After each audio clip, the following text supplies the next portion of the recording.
Hey everybody, welcome back. Today we're going to take a look at a couple Toy Story 4 characters that I think are pretty essential for any Toy Story collection at this point. We're going to take a look at Gabby Gabby and her ventriloquist dummy henchman Benson. So Gabby Gabby is kind of the lead antagonist of Toy Story 4 in the Second Chance antique shop. And the doll itself is, it's a vintage doll, an antique doll with a broken voice box, but it's actually based off of a real doll, the Chatty Cathy doll. And of course, in the movie, her whole goal is to not only end up with harmony, but also get her voice box repaired or replaced. And that is why, of course, when Woody and Forky stumble upon Bo Peep's lamp in the antique shop and they stumble in there, that's why Benson and Gabby grab Woody and kind of capture him and Forky, because her whole goal is to take Woody's voice box. Now, Benson is her henchman. Now, he's kind of the lead henchman. There are a bunch of other ventriloquist dummy dolls that are kind of the soldiers that work with him.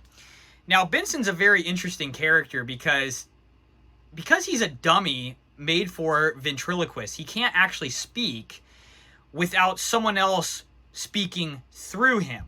So he's got kind of a interesting look, very interesting vibe in Toy Story 4 with the antique shop and everything. Some people didn't really like it. I think it really plays into the toy world well. You have antique shops, you have toy stores. A lot of that is getting older and older now. I think Benson, as a character in the movie, but also as a character on your shelf, I think it's really cool. I think having a ventriloquist dummy really adds a lot of character to a Toy Story collection.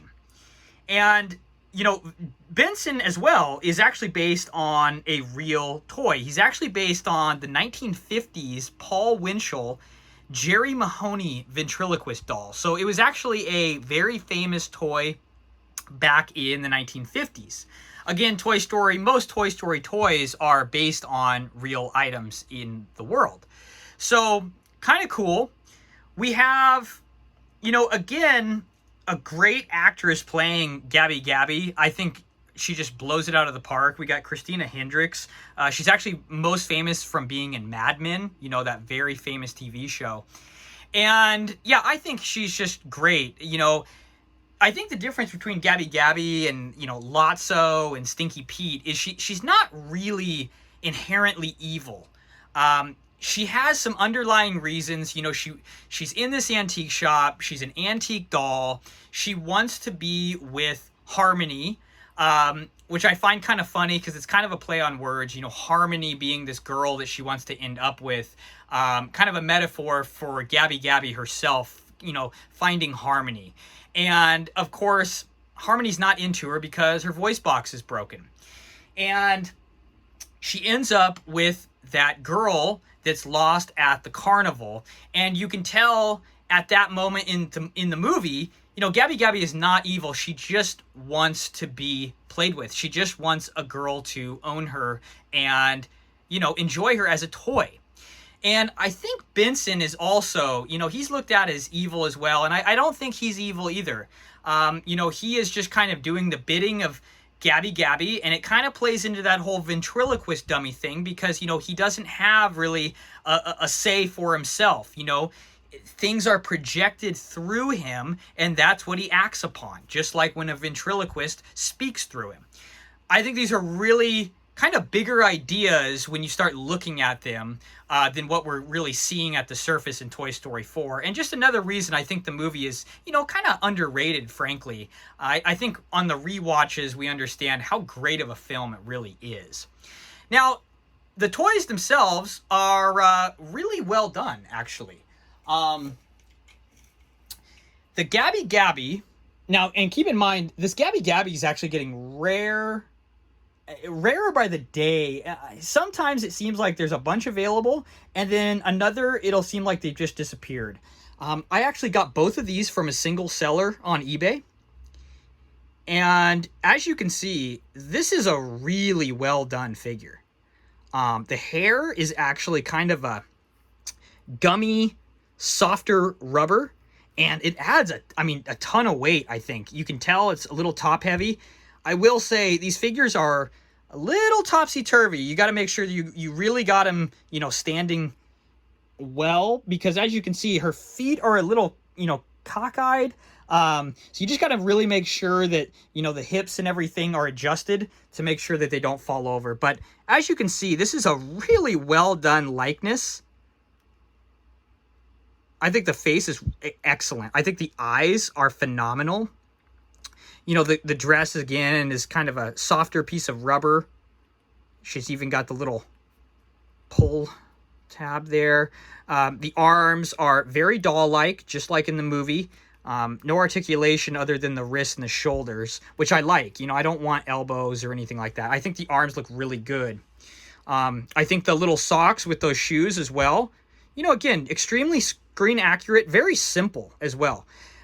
Sometimes I think the simplicity in some of these figures actually adds to how well they're done. Sometimes the really detailed, really articulated figures, they're just a little too much for me. I think that collar looks really good on that dress with the button there. I mean, that button actually looks real, and it's just, just a simple white painted molding. It's all one mold, and then you can just see it's painted white here and white here. Very well done. I think this adds a lot of character to the collection. There's not a ton of Toy Story 4 figures out there. As I said, we don't meet a ton of new characters in that movie, but we do meet, some that I think are, very, very cool for a Toy Story collection. Now, Benson, he is big. Now, let me just put these guys close to each other. She's about 8 or 9 inches. I would say he's around 13. In fact, the area I was planning to put him on the Toy Story collection shelf is not going to work. So I'm going to have to figure something else out. But it's okay because I think this guy's awesome. Now, I will say with this guy, he's got a lot of articulation. I'm not going to really mess with him too much because I got him in a pretty good stance. But you can see there's hips, there's knees. These actually spin all the way across, all the way 360. He's got ankles as well. He's got elbows, shoulders, wrists. And what's really cool, he's got the play feature in the back of the head here. He's got that opening mouth. I think this is a phenomenal likeness. I really do. And that mechanism is really well done. Kind of wish you could actually permanently have him like that, because I think that's pretty nice. Again, very, very sticky, gummy hair. This guy's extremely heavy too, a little top heavy. I think that facial likeness though is just so well done. I'm very impressed.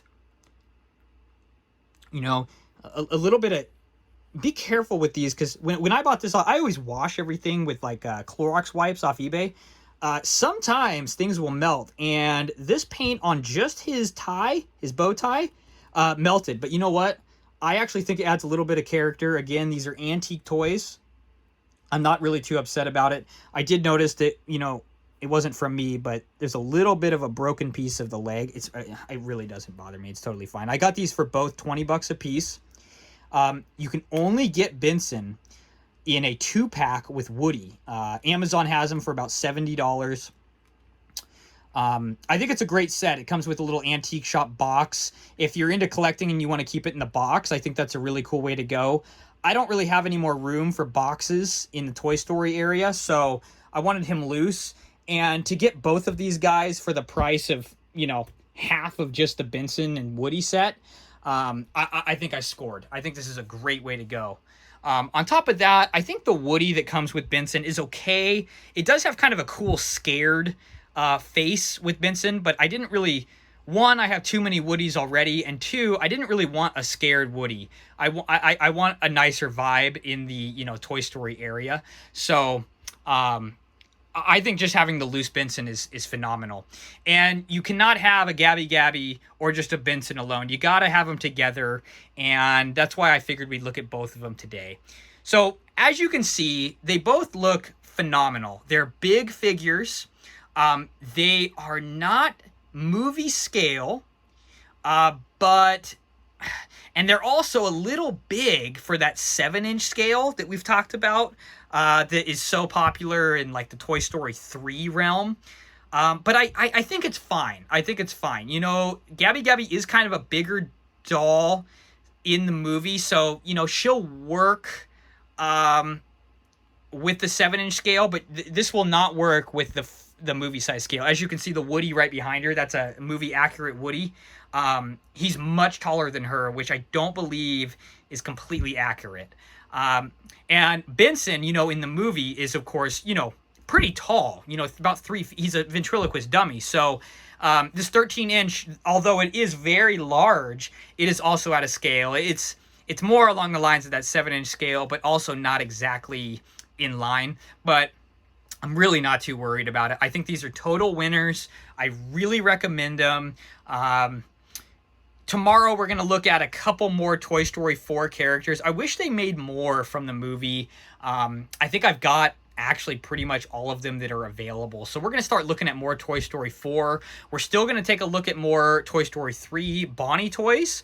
I got actually some really cool surprises on the way. Hopefully they show up soon so we can show those and talk about those. Really appreciate you guys stopping by today. If you enjoyed this video, please like and subscribe. Really helps the channel, and we'll see you tomorrow.